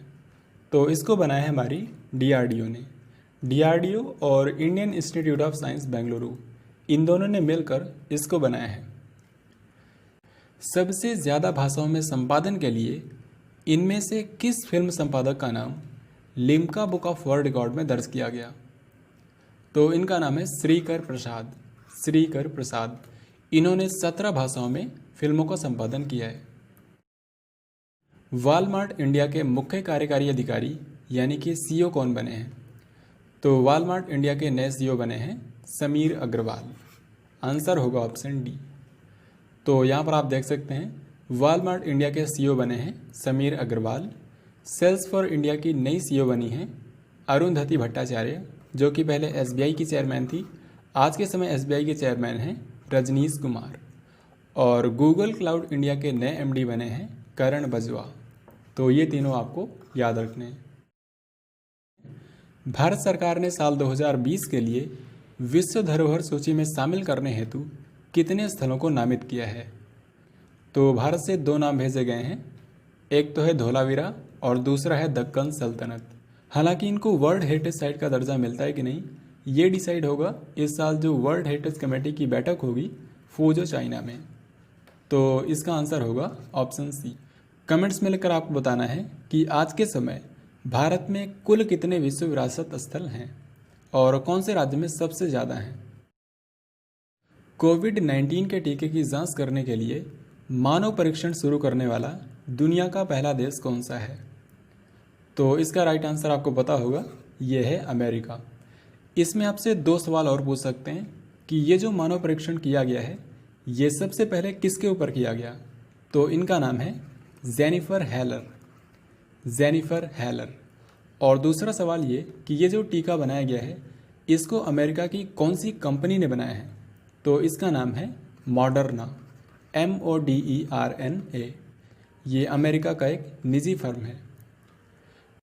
कोरोना वायरस को फैलने से रोकने के लिए किस राज्य की सरकार ने टीम 11 नाम की अंतर विभागीय समितियों का गठन किया है? यानी कि इस राज्य में कई सारे डिपार्टमेंट्स को मिलाकर 11 कमेटियां बनाई गई हैं और ये जो कमेटियां बनाई गई हैं इनकी निगरानी खुद यहाँ के मुख्यमंत्री कर रहे हैं योगी आदित्यनाथ। तो यहाँ पर बात हो रही है उत्तर प्रदेश की। इसके अलावा उत्तर प्रदेश की सरकार ने आवारा पशुओं की समस्या को दूर करने के लिए एक योजना शुरू की है जिसका नाम है मुख्यमंत्री निराश्रित गाय भागीदारी योजना। तो इसमें क्या है कि वो लोग जो अपने घरों में आवारा पशुओं को रखेंगे उनको हर महीने 900 रुपये दिए जाएंगे। ओके, तो ये आपको याद रखना है। Next question and very important, Bharat सरकार के नए वित्त सचिव यानी कि फाइनेंस सेक्रेटरी कौन बने हैं? तो अभी तक थे राजीव कुमार, लेकिन अब बन गए हैं अजय भूषण पांडे। सो आंसर होगा ऑप्शन बी। दुनिया की जो पहली उड़ने वाली कार होगी इसका नाम होगा पाल वी लिबर्टी। तो आपको बताना है कि इसका निर्माण भारत के किस राज्य में किया जाएगा। सबसे पहले तो आपको यह बता दूं कि इसका निर्माण भारत में तो किया जाएगा, लेकिन भारत की कोई कंपनी इसका निर्माण नहीं करेगी, बल्कि इसको बनाएगी नीदरलैंड की एक कंपनी जिसका नाम है पाल वी, और इसीलिए इसका नाम है पाल वी लिबर्टी। तो इसमें जो पाल वी है कंपनी का नाम, इसका मतलब है पर्सनल एयरलैंड व्हीकल। ओके, तो ये बनेगी गुजरात में। सो आंसर होगा ऑप्शन बी। 26 मार्च को भारत सरकार ने कितने करोड़ रुपए के कोरोना राहत पैकेज की अनाउंसमेंट की थी? तो इसका आंसर आप सभी जानते हैं 1.7 लाख करोड़ रुपए। और इस योजना को नाम दिया गया प्रधानमंत्री गरीब कल्याण योजना। तो इसको मैंने यहाँ पर 7 पॉइंट्स में लिखा है। इसमें कई सारी चीज़ें अनाउंस की गई, जैसे कि जो फ्रंट लाइन पर कर्मचारी काम कर रहे हैं, चाहे वो चिकित्सक हों, स्वास्थ्य कर्मी हों, सफाई कर्मचारी हों या फिर आशा कार्यकर्ता हों, इनके लिए 3 महीनों के लिए इनका 50 लाख रुपए का बीमा कराया जाएगा। और जो मनरेगा के तहत मजदूरी मिलती है 182 रुपये, इसको बढ़ाकर 202 रुपये पर डे कर दिया गया है। और जिन महिलाओं के पास जनधन खाता है, इनको घर खर्च के लिए 3 महीनों तक 500 रुपये दिए जाएंगे। तो टोटल 3 महीनों तक 1500 रुपये दिए जाएंगे। तो ये सारे पॉइंट्स आपको याद रखने हैं। इनमें से किस राज्य की सरकार ने कोरोना वायरस से निपटने के लिए ब्रेक द चेन अभियान शुरू किया है? तो इसका आंसर होगा ऑप्शन सी, यानी कि केरल। और केरल वही राज्य है जहां पर सबसे पहला मामला आया था कोरोना वायरस का। केरल ने एक अभियान भी शुरू किया है डिजिटल साक्षरता के लिए। इसका नाम है आई एम आल्सो डिजिटल, यानी कि मैं भी डिजिटल हूँ। Next question and very important, भारतीय सेना ने कोरोना वायरस को फैलने से रोकने के लिए कौन सा ऑपरेशन लॉन्च किया था? तो यहाँ पर बात हो रही है इंडियन आर्मी की। इंडियन आर्मी ने शुरू किया था ऑपरेशन नमस्ते। सो आंसर होगा ऑप्शन सी। हमारी इंडियन आर्मी के चीफ हैं जनरल मनोज मुकुंद नरवाने। विश्व जल दिवस 2020, इसका विषय क्या है यानी कि थीम। जो विश्व जल दिवस होता है, वर्ल्ड वाटर डे, ये हर साल 22 मार्च को मनाया जाता है और इस बार इसकी थीम है जल और जलवायु परिवर्तन, water and climate change. Very very important. तो आइए इसी के साथ देखते हैं जो हमारे डेज बच गए थे, यानी कि 21 मार्च से लेकर 30 मार्च। तो 21 मार्च को मनाया गया अंतर्राष्ट्रीय वन दिवस, इंटरनेशनल डे ऑफ फॉरेस्ट। इसकी इस बार थीम है फॉरेस्ट्स एंड बायोडाइवर्सिटी, यानी कि वन और जैव विविधता। फिर इसके बाद 22 मार्च को मनाया गया, मैंने अभी आपको बताया, विश्व जल दिवस। इसकी इस बार थीम है वाटर एंड क्लाइमेट चेंज, जल और जलवायु परिवर्तन। फिर 23 मार्च को मनाया गया विश्व मौसम विज्ञान दिवस, वर्ल्ड मेट्रोलॉजिकल डे। इसकी इस बार थीम है climate and water. Climate and water यानी कि जलवायु और जल। फिर इसके बाद 24 मार्च को मनाया गया विश्व क्षय रोग दिवस, यानी कि वर्ल्ड टीबी डे। इस बार इसकी थीम है इट्स टाइम। जो 2019 में थी वही इस बार भी है, इट्स टाइम। फिर इसके बाद 27 मार्च को मनाया गया विश्व रंगमंच दिवस, वर्ल्ड थिएटर डे। तो आपने देखा इस महीने में कई सारे इंपॉर्टेंट डेज और थीम हैं, तो इन सभी को आपको याद रखना है। 1 से 7 मार्च तक देश भर में कौन सा सप्ताह मनाया गया। कहने का मतलब मार्च महीने का जो पहला सप्ताह था, इसको किस रूप में मनाया गया। तो इसका आंसर होगा जन औषधि सप्ताह। सार्वजनिक स्थानों को सैनिटाइज करने के लिए ड्रोन का इस्तेमाल करने वाला पहला शहर कौन सा है। ये मध्य प्रदेश का शहर है इंदौर, और ये भारत का सबसे साफ शहर भी है। पहले भारतीय कौन हैं जिन्होंने दुनिया के 7 महाद्वीपों के सबसे ऊंचे ज्वालामुखी शिखर को फतेह कर लिया है। तो इनका नाम आप सभी जानते हैं, सत्यरूप सिद्धांत।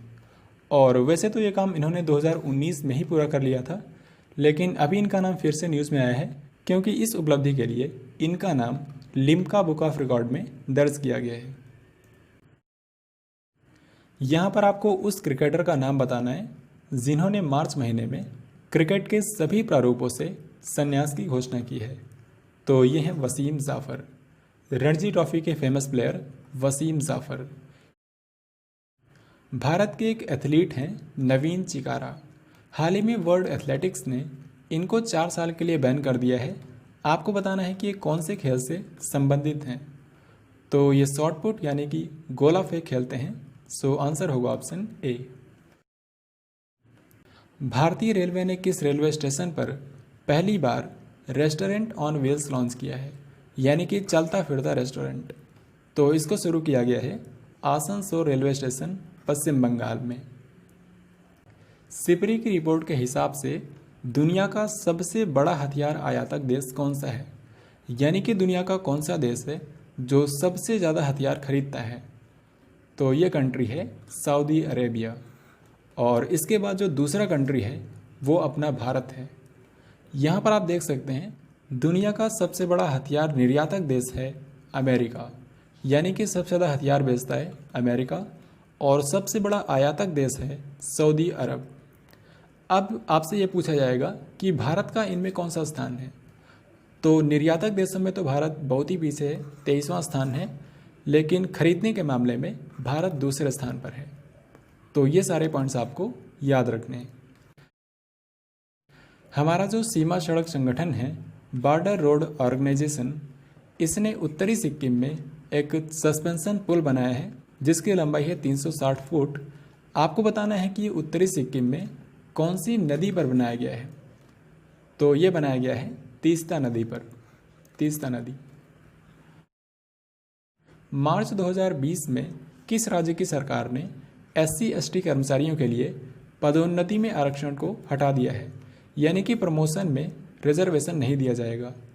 तो ये किया है उत्तराखंड की सरकार ने। और इसी के साथ उत्तराखंड में जो प्रमोशन पर रोक लगी थी, अब उसको भी समाप्त कर दिया गया है। कहने का मतलब अब प्रमोशन हो सकेगा लेकिन रिजर्वेशन नहीं दिया जाएगा। इनमें से किस संस्था ने नकली नोटों की जांच करने के लिए बाइल्यूमिनेसेंट सुरक्षा स्याही विकसित की है। बाइल्यूमिनेसेंट सुरक्षा स्याही। केमिस्ट्री में बाई शब्द का मतलब होता है दो। तो ये जो इंक डेवलप की गई है इसको दो कलर्स को मिलाकर बनाया गया है।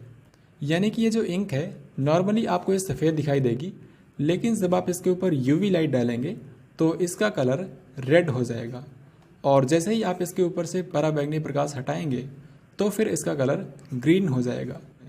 तो ये जो इंक है ये दो कलर में दिखाई देती है, इसी से नकली नोटों की पहचान की जा सकती है। तो अब बात आती है कि इसको बनाया किसने है। इसको बनाया है नेशनल फिजिकल लेबोरेटरी ने। आप जानते हैं CSIR की कई सारी लैब्स हैं, तो उनमें से एक है नेशनल फिजिकल लेबोरेटरी, और यहीं पर इसको बनाया गया है। हाल ही में एक बुक रिलीज़ हुई है, adventures of a daredevil democrat. तो आपको बताना है कि ये जो किताब है ये भारत के किस पूर्व मुख्यमंत्री के ऊपर लिखी गई है। तो सबसे पहले आपको ये याद रखना है कि इसको रिलीज़ किया था ओडिशा के मुख्यमंत्री नवीन पटनायक ने। तो ये जो किताब है ये नवीन पटनायक के पिताजी के ऊपर लिखी गई है, जिनका नाम था बीजू पटनायक। तो ये आपको ध्यान रखना है। इसके अलावा प्रधानमंत्री नरेंद्र मोदी जी के ऊपर एक किताब लिखी गई है, इसका नाम है Masiha Modi, a great tale of expectations. इसको लिखा है तवलीन सिंह ने। अमेरिका की जो स्मार्टफोन निर्माता कंपनी है एप्पल, इस पर किस देश ने 1.1 अरब यूरो का जुर्माना लगाया है। तो ये कंट्री है फ्रांस। गूगल क्लाउड इंडिया के नए MD कौन बने हैं। गूगल क्लाउड इंडिया के नए MD बने हैं करण बजवा। ये मैंने आपको इसी वीडियो में बताया था। बड़े पैमाने पर वनीकरण के लिए यानी कि वन लगाने के लिए किसे स्वामी विवेकानंद कर्मयोगी पुरस्कार 2020 से सम्मानित किया गया। तो ये हैं जादव पायेंग। ये असम के जोरहाट से हैं और ये एक पर्यावरण और वन कार्यकर्ता हैं। इनको पद्मश्री से भी सम्मानित किया जा चुका है। साल 2014 से लेकर 16 के बीच भारत के किस राज्य में पर्यावरण संबंधी आपराधिक मामले सबसे ज़्यादा देखे गए। तो ये राज्य है राजस्थान। ये क्वेश्चन भी काफ़ी महत्वपूर्ण है और डेफिनेटली आपके किसी न किसी एग्ज़ाम में ज़रूर पूछा जाएगा। रणजी ट्रॉफी 2019-20 का खिताब कौन सी टीम ने जीता है।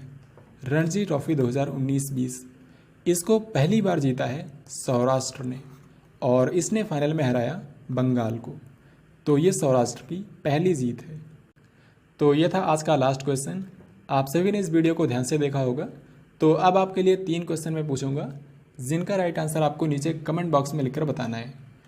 तो सबसे पहला क्वेश्चन ये है कि पब्लिक ट्रांसपोर्ट को फ्री करने वाला दुनिया का पहला देश कौन सा है। और दूसरा क्वेश्चन है विश्व खुशहाली रिपोर्ट 2020 में भारत का कौन सा स्थान है। और आपके लिए आज का लास्ट क्वेश्चन है कि इनमें से किस IIT संस्थान ने लॉकडाउन के दौरान छात्रों के लिए प्रोजेक्ट आइजैक लॉन्च किया है। तो इन तीनों क्वेश्चन का राइट आंसर आपको कमेंट बॉक्स में लिखकर बताना है।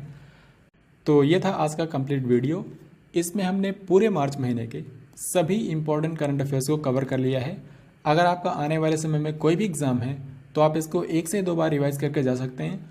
अब क्योंकि आपने इस वीडियो को पूरा देखा है तो आपको मार्च महीने की करंट अफेयर्स को लेकर चिंता करने की ज़रूरत नहीं है। जो भी क्वेश्चन आएगा वो इसी में से आएगा, बस आपको इसको 1 से 2 बार रिवाइज करना है। ओके, तो इसके बाद मैं अप्रैल और मई की मंथली करंट अफेयर्स की वीडियो लेकर आऊँगा।